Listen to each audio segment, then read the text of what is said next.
have reached Red Steele's Awesome Toy to review.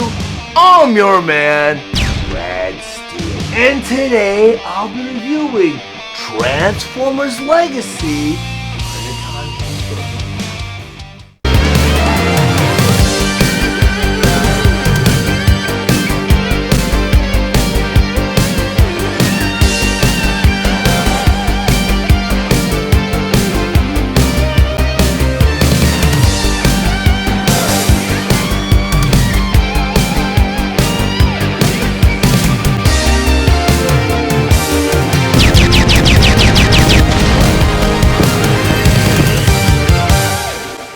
Transformers Legacy Predacon Inferno. But before I get to the actual review, I just want to go over some of the spectacular details on this packaging.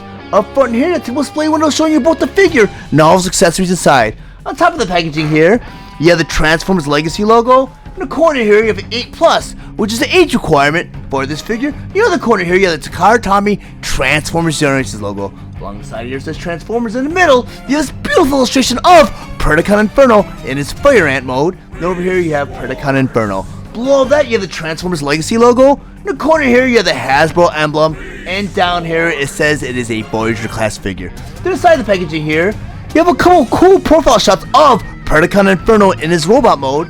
The other side of the packaging here, this awesome montage for all the Decepticons and Legacy, starting with Megatron, Dragstrip, Iguanas, Thundercracker, and Kickback. Over here you have Cybertron, and below all that you have the Transformers Authentic logo, and down here you have the Transformers Legacy logo. The back of the packaging here, in the corner you have Transformers More Than Meets the Eye, then over here you have Predacon Inferno. Then in the middle here you have all the figures features, such as Predacon Inferno in his robot mode, Predacon Inferno in his Fire Ant mode, and down here you have a QR code. And once you scan that QR code, it takes you to a website that shows you Predacon Inferno's tech spec. And down here you have the Hasbro emblem. Transformers Legacy Voyager class Predacon Inferno. Predacon Inferno was released on July 11th, 2022 with the suggested retail price of $31.99, and he was available at all major retailers. Predacon Inferno was released along with the other Transformers Legacy Voyager class Wave 3 figure, Armada Starscream.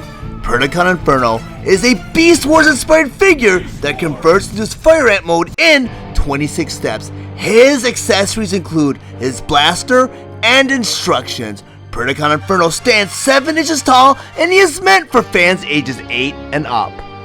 Next, we'll go ahead and convert Predacon Inferno from his robot mode all the way to his Fire Ant mode. But the first thing you always want to do before you transform any of your Transformers, you want to remove all their weapons and accessories. I'm going to take his blaster here, and I'm going to put that off to the side. For the first step of the transformation, you have this chest piece right there. Top of this chest piece, you have a hinge joint right there. You want to flip this chest piece up just like that. Which is step number 2. You want to split this chest piece open. You got a hinge joint right there. You know the hinge joint right there. You want to take this chest piece now and split it open just like that. Which is step number 3. You have this blue piece that's exposed. You got a hinge joint up front. You want to flip this blue piece out just like that. Exposes 2 pinchers. Which is step number 4. You got a hinge joint right there. You got a hinge joint right there. You want to bring these pinchers out just like that. Which is step number 5. That hinge joint that you flipped down earlier on, you want to flip this chest piece over the head just like that. You want to make sure you clear these shoulders, because these shoulders kind of get in the way. Then step number 6, you want to go ahead and close these halves around the head, just like that, and just like that. Step number 7, you want to turn Inferno all the way around. I got this bottom panel right here. It's on a swivel joint. You want to take this panel and rotate it all the way around just like that. So step number 8, I want to turn Inferno all the way around again. We'll take his arm pieces right here, right at the elbow joint. We're going to bend the forearm so it meets the shoulder just like that. We're going to do it to the other side. This arm piece, bend it right at the elbow. It's double jointed so it meets right at the shoulder just like that. So this is step number 9. We'll take this whole arm piece now, and you want to rotate it back just like that. Go and do it to the other side. Take this arm piece now and rotate it back just like that. This is step number 10. You have this appendage right here and right here It's on the swivel joint. You want to take this appendage and swing it back just like that. Go and do it to the other side. You got this appendage on top right here. You want to take this appendage and swing it all the way back just like that. Because step number 11, look at this whole top piece right here. You got a hinge joint right there. I want you to go slightly bring it down just like that. Then step number 12, right at the waist right here. They want you to take this whole bottom half and rotate it all the way around just like that. Step number 13. You have these arm pieces right there and right there. You got a blue swivel joint right there and right there. With these arm pieces along with that swivel joint, you want to bring them in just like that.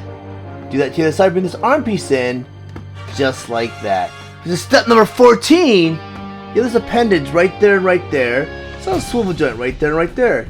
You want to swing this arm piece all the way around just like that. Do that to the other side. Take this arm piece now, swing it around just like that. This is step number 15. You have a tab and porthole. With that blue swivel joint, you want to bring these pieces in just like that, so they sort of meet in the middle. You want everything to tab into place and push it into place just like that. Step number 16. You want to take Inferno, and we get this pelvis right here. You want to bring this pelvis up to the body just like that. And step number 17, we're at the hip right here. You just want to swing the leg down just like that, but you want to make sure the pelvis stays up. Do that to the other side to this leg piece and swing it down just like that. This is step number 18. Get this foot right here. You want to swing the foot all the way around over this claw and bring it right up to the shin just like that. Do that to the other side to this foot. Swing it all the way around and up just like that. This is step number 19. You have this leg piece right there and right there. You got a double jointed hinge right there and right there. You want to take this leg piece, so you push it down just like that. Do that to the other side. Take that leg piece and push it down just like that. Because step number 20, you got a peg right there. You got a porthole right there. You want to bring the two leg pieces together just like that. Step number 21. You want to turn Inferno all the way around. You got this back piece right here. You want to bring it all the way down just like that. This is step number 22. You have this panel. You want to bring that down just like that. This is step number 23. Inside of these panels, you have a porthole right there and right there. You got a peg right there and right there. You just want to close this panel so it pegs right into place just like that. Do that to the other side. Make sure this pegs right into place just like that. This is step number 24. You have this top panel right here. You got portholes right there and right there. A couple tabs right there and right there. So I'm going to bring that down and peg that right into place just like that. This is step number 25. I want to bring this piece down just like that. Do that to the other side. Bring this piece down just like that. In the 26th and final step, you have these appendages right here. I'm going to bring these down just like that. And just like that. And now you have Inferno in this full fire ant mode. Now that Predacon Inferno in his fire ant mode and on my display table, just want to go over some of his play features and accessories. First of all, I talk about his blaster. And this blaster is really cool. It's got a lot of great mold detail. You got 4 barrels right here. It's also molded out of red translucent plastic. You get this metallic silver paint deco throughout the blaster to kind of give it that dull luster if you shine to certain angles of the light. Really nicely done. But according to the instructions, there's a way to arm Predacon Inferno with this blaster while he's in his fire ant mode. You do that because the handle right here is actually a 5mm peg. Well, in the middle of his back right here, you have a 5mm porthole. Take that blaster, plug it right into that porthole, and now you have Predacon Inferno armed while he's in his fire ant mode. Pretty cool little play feature right there, and I'm sure a lot of kids would have a lot of fun with this figure. But personally, as a collector, and if you watch my previous reviews, I'm not a big fan of arming my Transformers while they're in their beast mode or vehicle mode or whatnot. So I'm going to take this blaster and put it off to the side. So I want to go over some of Inferno's details. This figure is really nicely done. Got a lot of great mold detail here. It's textured. You got that icky insect feel to the shell right here. It's like, yeah, it's kind of gross, but it's kind of cool at the same time. You get the ant head right here. You get the eyes, which are molded out of like blue translucent plastic. You get the antennas right here. You get the pinchers that actually open and close. Really cool play feature right there. You get the appendages that are actually on ball socket joints. A lot of articulation. Nicely done. Even right here, you get this piece right here that's kind of like painted out of like a blue metallic silver paint here. And you shine that, it kind of shines a little bit, and the figure down here actually shines here too. So it's really nicely done figure. Got a lot of great mold detail to it. I do own an original Beast Wars Inferno, except I don't know where he's at. I don't know if he's in my vault, if he's in my bin, or if he's in this box still. And I just didn't have a lot of time to find him because he's, you know, my Beast Wars collection is kind of buried underneath all my other Transformers. But I wish I could have brought it out to do a side-by-side comparison. But maybe sometime in the future I'll do some sort of retrospective review where I bring out figures where I'll just compare them to the different generations, which I promise I'll do down the road. But I want to go ahead and rotate Inferno around so you can see what it looks like from all angles. Really nicely done figure, and if you do see them on shelves, I highly recommend picking them up. Now that Predacon Inferno in this robot mode and on my display table, I once again want to go over some of his play features and accessories, first by talking about his blaster. And like I mentioned earlier on, this blaster is a fantastic accessory. You got the 4 barrels right here, it's molded out of red translucent plastic. You got the metal paint detail here, and you got a lot of great mold detail here. But according to the instructions, there's a way to arm Inferno with this blaster while he's in his robot mode. That's because the handle right here is actually a 5mm peg. Each one of his fists is a 5mm porthole. You just plug this blaster into one of his fists, and now you have Inferno armed with this blaster. But also, according to the instructions, there's a way to store his weapon while he's in his robot mode. And you do that by taking the blaster out of his hand, and you turn Inferno all the way around. The middle of his backpack right here, you have a 5mm porthole. On the back of his blaster right here, you have a 5mm peg. You just take that blaster and just plug it right in that porthole just like that, and now you have Inferno with this blaster stored while he's in his robot mode. And this is actually a thing that occurred on the actual Beast Wars series from the 90s. And if you followed Beast Wars was a CGI series that came out, I think around 95, 96. But this is around the time where CGI was not really being used for animation purposes. So Beast Wars was one of the first series that was just completely CGI animation. And it was very basic. It was kind of in the infancy of that technology. I mean, CGI had been around for a little bit longer, but not for that purpose. And they were trying to use it for, you know, a full-length animated series. And Beast Wars, and I believe like Reboot and a couple other series tried it first. And I mean, if you watch it now, it didn't really age too well, but I would still recommend watching Beast Wars because it had a very compelling storyline, very strong storyline, and it kind of tied up the bridge between Beast Wars and Generation 1 very nicely. But with Inferno though, the original toy, you actually could store the weapon in this little bulb in the back of the ant. I'm not sure what that part of the ant's anatomy is called, but there was a way where it closed up around it. You could store your weapon inside of Inferno. And that was the cool thing about Beast Wars, was either the weapons played into the transformation, or you could store the weapon on their beast modes and it would play into part of the transformation. Well, unfortunately with Inferno, when they redid him for Legacy, they didn't really incorporate a way to store the weapon while he's in his ant mode. Because I have tried it and he does not, the blaster does not fit inside that bulb.